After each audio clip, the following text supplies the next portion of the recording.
আমরা নর্মালি মাছের মাথা মুগ ডাল দিয়ে রান্না করে থাকি, কিন্তু আজ আমি বানাবো একটু অন্যরকমভাবে। মাছের মাথা 2 রকম ডাল দিয়ে রান্নাটা করব, তো চলুন দেখে নিন। এখানে 150 মুগ ডাল ও 150 মুসুরির ডাল নিয়েছি। এবার এটাকে জল দিয়ে 3-4 বার জল পাল্টে পাল্টে ভালো করে ধুয়ে নেব। এরপর কড়াইয়ের মধ্যে জল দিয়ে দেব। জলটা দেওয়ার পর ডালগুলো দিয়ে দেব। ডালটা দেওয়ার পর ওই জলের মধ্যে সামান্য হলুদ দিয়ে দেব এবং ডালটাকে সিদ্ধ হতে দেব।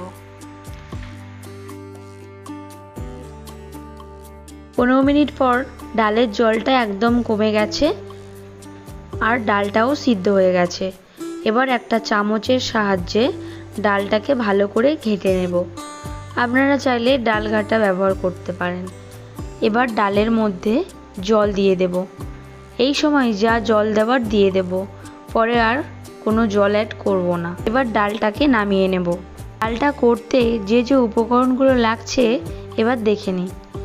একটা বড় সাইজের পেঁয়াজ কুচে নিয়েছি, একটা বড় সাইজের টমেটো এইভাবে টুকরো করে নিয়েছি, 1 চামচ আদা রসুন পেস্ট, আর লাগছে হলুদ গুঁড়ো, লঙ্কা গুঁড়ো, জিরে গুঁড়ো, লবণ, গরম মশলা, অল্প চিনি, আর ফোড়নের জন্য লাগছে একটা তেজপাতা, 2টো শুকনো লঙ্কা, 3টে এলাচ, 2টো লবঙ্গ, 1 চামচ গোটা জিরে। এখানে একটা মাছের মাথা নিয়েছি। এবার মাছটাকে হলুদ ও লবণ দিয়ে ভালো করে মিশিয়ে নেব।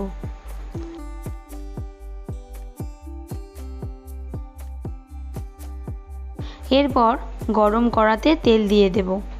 তেলটা গরম হলে মাছের মাথাটা দিয়ে দেব। এবার মাছটাকে ভালো করে এপিট ওপিট ভাজবো।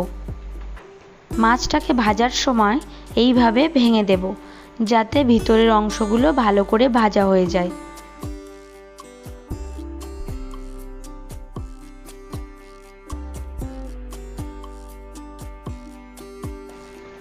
এবার মাছগুলো একটা পাত্রের মধ্যে তুলে নেব। এরপর ওই তেলের মধ্যে ফোড়নগুলো দিয়ে দেব। ফোড়নটা একটু হালকা ভেজে নিয়ে পেঁয়াজ কুচিটা দিয়ে দেব। পেঁয়াজ কুচিটা একটু নাড়াচাড়া করে নিয়ে আদা রসুন পেস্টটা দিয়ে দেব। এরপর হলুদ গুঁড়ো, লঙ্কা গুঁড়ো দিয়ে ভালো করে মিশিয়ে নেব।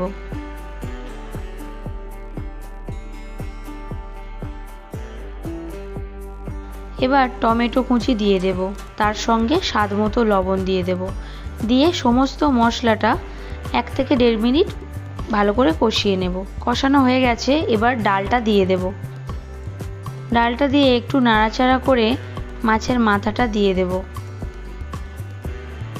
মাছের মাথাটা দিয়ে একটু ফুটিয়ে নিয়ে চিনি ও গরম মশলা দিয়ে ভালো করে মিশিয়ে নামিয়ে নেব। এরপর উপরে একটু জিরে গুঁড়ো দিয়ে দেব। একদম রেডি মাছের মাথা দিয়ে ডাল। একদম সহজ পদ্ধতিতে আপনারা এই রকমভাবে বাড়িতে তৈরি করতে পারেন।